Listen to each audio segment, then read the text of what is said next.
Bernard Perrut, bonjour. Vous êtes député LR de Villefranche, enfin député du Rhône, et je vous ai invité ce matin pour parler de votre position concernant le projet d'Emmanuel Macron de diminuer fortement le nombre de parlementaires. Vous êtes visiblement opposé à cette mesure. Vous avez peur de perdre votre siège dans cette aventure ? Non, pas du tout. Je ne suis pas opposé à une réforme. Je suis opposé à une remise en cause de ce qu'est la démocratie représentative. Nous sommes battus au moment de la Révolution pour que le peuple gouverne par le peuple, et je crois que les parlementaires, notamment les députés, sont ce relais entre le terrain et le niveau national, et je ne voudrais pas les voir disparaître, ou presque tous, parce que sans ce corps intermédiaire, je crois que nos concitoyens seront encore moins représentés. Dites-moi, Bernard Perrut, vous connaissez bien l'histoire de la République française et vous savez bien qu'avant Mitterrand, il y avait beaucoup moins de députés. Est-ce que vous considérez qu'on n'était pas en démocratie représentative à l'époque ? Oui, mais là, ce n'est pas du tout les mêmes chiffres, cher monsieur Angèle. On est passé quand même, on en avait augmenté de plus de 100 à l'époque. Oui, mais là, on parle de la disparition de 30%, c'est-à-dire 171 députés. Ça fait que 71 de moins que mais beaucoup avant. Plus, Gérard Angèle, puisque beaucoup de circonscriptions vont disparaître, 42% des circonscriptions, puisqu'une dose de proportionnelle va être mise en place et que par conséquent, les députés vont se retrouver à la tête de circonscriptions qui feront jusqu'à 200 000 habitants. Alors imaginez un député parcourir sa circonscription le samedi, le dimanche, être à Paris les autres jours de la semaine. C'est un travail qui sera impossible et nos concitoyens n'auront plus cette proximité, pourtant qu'ils réclament chaque jour. On l'a vu dans le cadre du grand débat. Dites-moi, Bernard Perrut, vous êtes contre une dose de proportionnelle ou vous êtes pour ? Je ne suis pas contre une dose de proportionnelle, je dis une petite dose de proportionnelle. Mais vous savez, la dose de proportionnelle ira en sens inverse à ce que nous souhaiterions, puisqu'elle confortera les grands partis dans leur représentation et ne permettra pas la représentation, justement, des petits partis, dont tout est faux dans la proposition du gouvernement. Mais le gouvernement, quand on écoute les Français, ils sont plutôt d'accord avec le gouvernement. Les Français, en majorité, ils sont pour une réduction du nombre d'élus et de députés, de sénateurs. Ils sont pour une dose de proportionnelle. Donc, ils ont tort, les Français. Mais les Français sont dans une certaine forme de mouvance. Vous savez, cher monsieur Angèle, que si on faisait disparaître le président de la République, le Premier ministre, l'Assemblée nationale et le Sénat, on ne gagnerait que 1,60 € par mois et par habitant.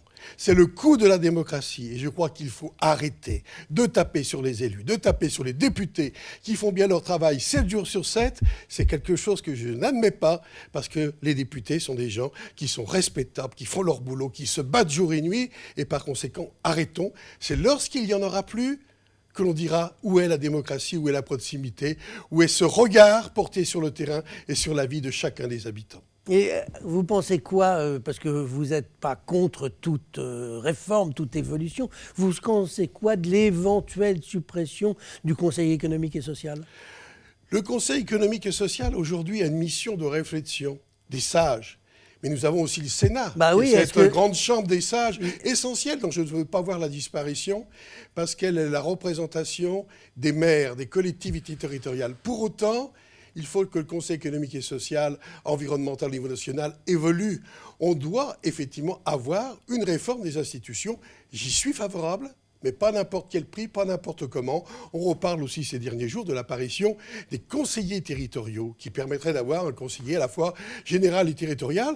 Je ne suis pas contre, mais l'idée ressort aujourd'hui alors que nous-mêmes nous l'avions eue il y a quelques années. Elle avait même été votée sous Nicolas Sarkozy et c'est François Hollande qui l'a annulée. Il faut y travailler. Aujourd'hui, je n'ai pas une position arrêtée sur le sujet.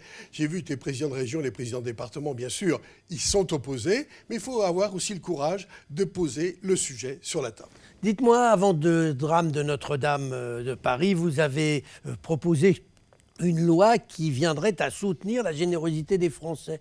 Le drame qu'on vient de vivre montre que les Français, ils n'ont pas attendu votre proposition pour se montrer très généreux. Est-ce que votre loi, elle n'est pas inutile ? Heureusement que les Français n'ont pas attendu ma proposition. Toujours est-il qu'il y a quelques mois, j'ai été alerté par les grandes fondations, notamment la Fondation de France, et puis les grandes associations qui m'ont dit on perd 5, 10, 15, 20, 30% des dons des particuliers et des entreprises parce qu'il n'y a plus l'ISF et que par conséquent, il n'y a plus de donateurs dans ce domaine-là et parce que les particuliers donnent beaucoup moins, augmentation de la CSG, impôt à la source, beaucoup de raisons.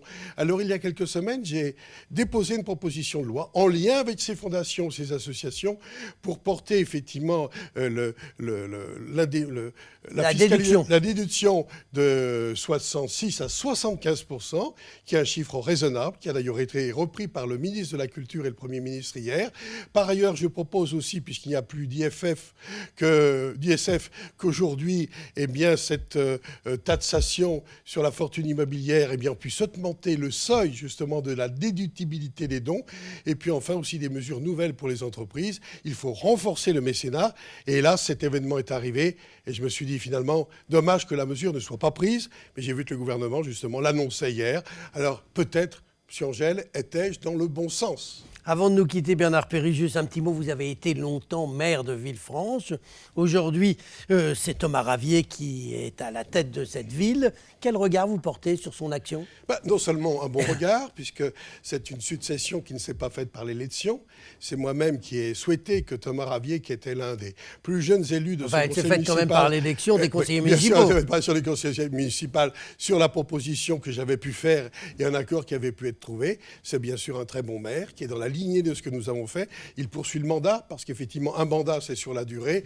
Je soutiens bien sûr totalement et je suis heureux que nous puissions justement travailler ensemble, aujourd'hui, comme hier et demain. Demain, il sera candidat à nouveau pour mener la liste. Bien évidemment, il sera à nouveau candidat. Et vous le soutiendrez. Avec le soutien, bien sûr, de tous ceux qui sont à ses côtés. C'est une équipe. Cette équipe, je l'ai constituée il y a déjà plus de 2 mandats. C'est la même équipe qui continuera. Et bien sûr, il faut savoir passer le relais, respecter la loi tout d'abord, et bien sûr, continuer dans l'intérêt de Villefranche-sur-Saône. Eh bien, on va vous laisser vous occuper de la générosité des Français qui s'est montrée très forte ces derniers jours. Bernard Péry, je vous remercie. Merci Gérard Angèle.